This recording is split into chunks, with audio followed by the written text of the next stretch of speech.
National 5 Maths Practice Paper D, Paper 2. For question 6, we've got to find the length of diagonal BD. Well, we can see here we've got a triangle, we've got ADB, we've got 110 degrees, and we've got the two measurements next to that angle. So that's indication we're going to use the cosine rule. Now the cosine rule is a squared equals b squared plus c squared minus 2bc cos a. So we are working with a, so cos a, that's fine, we can use that. But this side here, if that's capital D, that'll be small d. And if that's capital B, that'll be small b there. So it's going to be a squared equals, we're still working with b, so that's okay. So it's b squared, but it's going to be d squared minus 2bd cos a. Now if we substitute in the values, b is 7.8, d is 11.1. So it's 2 times 7.8 times 11.1 times cos of 110. And you can type all that into the calculator in a wonder. You've got to be careful, a lot of people make mistakes typing that into the calculator. So make sure you type it in exactly as it says there. That comes to 243.27. Now that is not the length of BD. That's what a squared is. A is just another name for BD there. So a squared is equal to that. So a equals the square root of 243.27. So that's going to be 15.597, etc. So we'll just call that 15.6 meters, and that's to 1 decimal place. So we've got our measurement here, 15.6 meters. Now to find the area of the garden, we've got two triangles. Now for the area of a triangle formula, it's area equals half AB sine C. So you need to have an angle and you need to have the sides next to it. So in our two triangles, I've got my angle, I've got the sides next to it, and here I've got an angle and I've got the two sides next to it. So I'm just going to work out the two areas separately and then add them up. So I'm going to call that shape 1 and shape 2. So the area of 1 is half times A. So we're going to have 11.1 and 7.8. So rather than A and B, it's going to be B and D here. So 11.1 times 7.8 times sine of 110. And that comes to 40.7 square meters. The second area, again, half times half AB sine C. Well, it's going to be, well, there's the angle, and it's going to be, call that one D there, call that one C this time.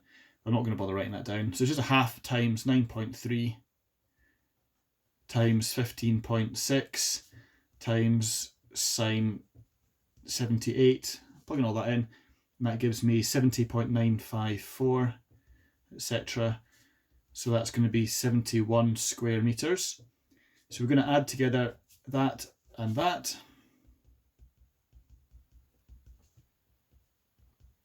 Giving us an answer of 111.7 square meters. Now in question 7, we've got an archway and we're looking to find the width of the doorway. So the measurement we're looking for is this measurement here. So what we've got, it's a curved part of a doorway, it's an arc of a circle. So we're talking about circles, radius 500 millimeters, which we can see is marked here. So that's 500. Center C, the height of the doorway to the top of the arc is 2000. Well, if that's 2000 all the way to the top there, that's 500. When we might need to use the fact that 2000 take away 500 is 1500. Because if we know that that's 2000 to there, subtract the 500, because that's a radius, same as that's a radius, this means that this measurement here is going to be 1500 millimeters. So we'll see if that comes in useful in a second. Okay, so what we're trying to do is to find this measurement, because we're looking for the width of the doorway. If we find this measurement here, we can double it and we can get that measurement there. So to start off with, we know that if it's 2000 all the way to the top and it's 1800 to here, this little section here has to be 200, because that is 2000. Subtract 1800 is 200 millimeters. That little bit's 200. Now that's a radius of 500. So 500 subtract 200 is 300. So this little measurement here is 300 millimeters. So to work out this measurement here, I'm going to call that X. Now what we've got is a right angle triangle. We've got the hypotenuse, we've got a shorter side, so we're going to use Pythagoras to find out this measurement here. So what we're going to say is, because we're finding a shorter side, it's x squared equals the hypotenuse squared minus the shorter side squared, and that comes to 160,000. So x is equal to the square root of that, and that equals 400 millimeters. So that is the length of this measurement here. So we're just going to double that. So it's going to be 400 times 2 equals 800 millimeters is our overall width.